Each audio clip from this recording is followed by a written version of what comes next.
El fariseo oraba puesto de pie y le decía: Dios, yo no soy como los otros hombres, injustos, adúlteros, ladrones.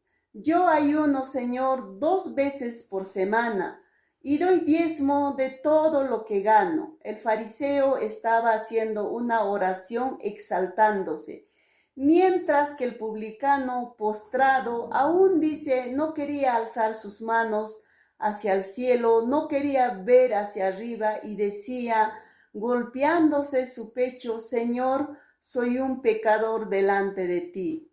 Podemos ver estas dos personas, el fariseo que oraba exaltándose y el publicano humillándose.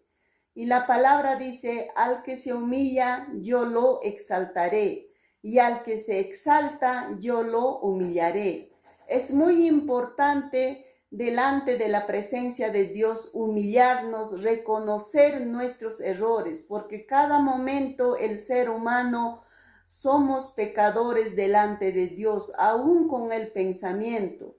Por eso la palabra dice: al que se humilla yo lo exaltaré, y al que se exalta yo lo humillaré.